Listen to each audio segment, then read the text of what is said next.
hearkening unto the voice of his word. Bless ye the Lord, all ye his hosts, ye ministers of his, that do his pleasure. Bless the Lord, all his works in all places of his dominion. Bless the Lord, O my soul. Well, I don't bless the Lord a lot of times. I'm mad at God. I gripe at God, I complain, I say he's not fair. I try to help him run the university, he doesn't pay attention to me.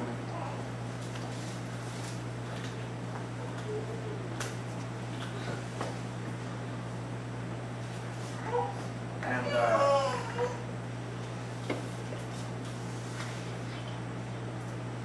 I wonder today, I don't know what time it is, 12 or 1.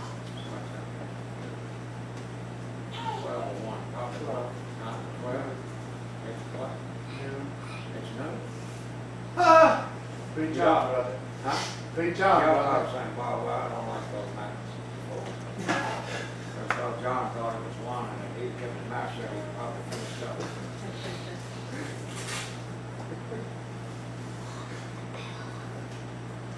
I don't know, I probably shut it up.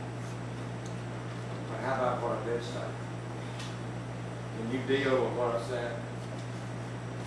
Number one, I'm not trying to be smart aleck. I'm not trying to be cocky. But if you really deep down in your soul, if you think I'm just a pile of mud, you think I'm an airhead, you think I can't defend what I'm saying, then I put out a challenge to you that you'll come see me. And if you want to do it publicly, that's fine with me. But I'm not trying to do that to you. I say you come with me up privately. Let's get those 2 pieces of paper and let's sit down in order those things we must most sure to believe. And then I'm going to ask you to back yours up with history and with truth, reality, encyclopedias, and everything you can back it up with. I thought authorization or documentation. Document that statement. A good writer will document footnotes. He'll tell you why. If I make a statement, I'll tell you why. Where did I get it? I expect you to do the same. And then, how about this? Have you felt like the Lord was giving you a rough time? So did David. Have you ever read Psalm 73 and Psalms 34, 31? Where David said, in my haste, I said, the Lord hath cast me off. And until I went into his sanctuary, I did not understand. Where is your sanctuary with God? Look, I come here and preach because I believe this Bible teaches a New Testament church, okay, that is local, invisible, physical, and that it is a picture of the body of Jesus Christ, which sits at the right hand of God the Father, and we are members in particular. And if one member is hurting or sick, then it affects the whole body. Okay, that's what I believe. And I believe I can take the Bible and show you. And that's why I come over here. But this is a form of worship, but this is not my real sanctuary. My sanctuary, where I weep before God, is where God gets a hold of my heart. It happens sometimes as I'm praying, but most of the time it happens when he's talking to me.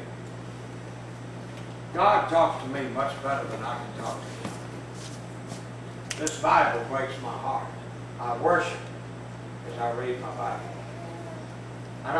It's not just a formality thing. I read it and sometimes I'm just so down and I'm hurting so bad. I think, there's no way God's going to bless me. I'm not going to find a blessing. And I keep reading, and first thing you know, God sparks my heart with something, and I can identify with it.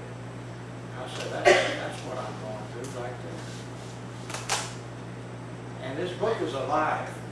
You know, the King James Bible is alive. And it'll reach out and grab your heart. And I find myself putting my head down on the table or out in the yard, wherever I am, and I just said, Lord, I'm not even fit to talk to you. What can I say? You're right, I'm wrong. And even though I am wrong, your mercy far exceeds my wickedness. And you're full of compassion and pity.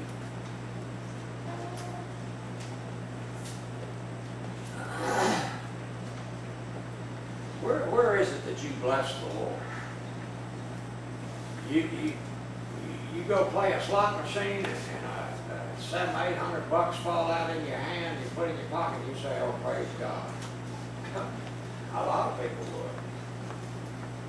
Okay, let's break this down now. Let's see, we're going to praise God for gambling. Let me see you take the precept of gambling and work it into the 10 Commandments, okay?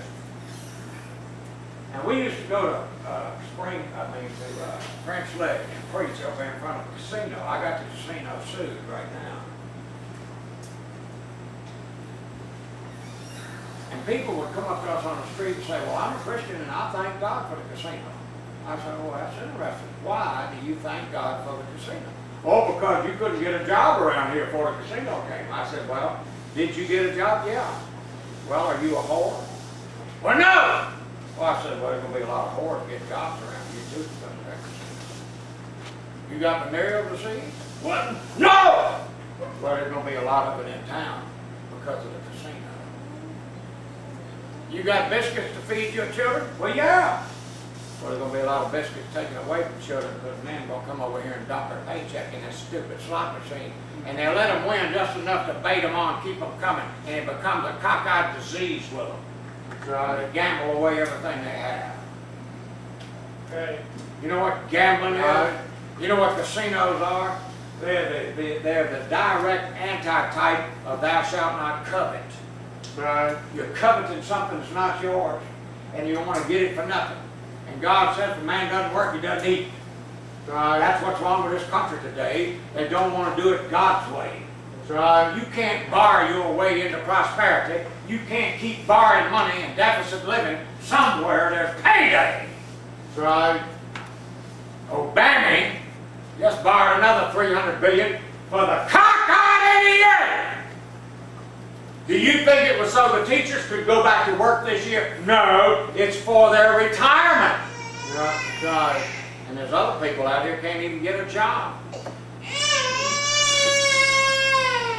Because they outsourced the industry and the productivity of this country to Mexico and China and India. Why? But one thing's the unions. Another thing is the greed of men that want more than what they're really worth. I'll tell you, a doctor's not worth the money they make. A lawyer's not worth it to me.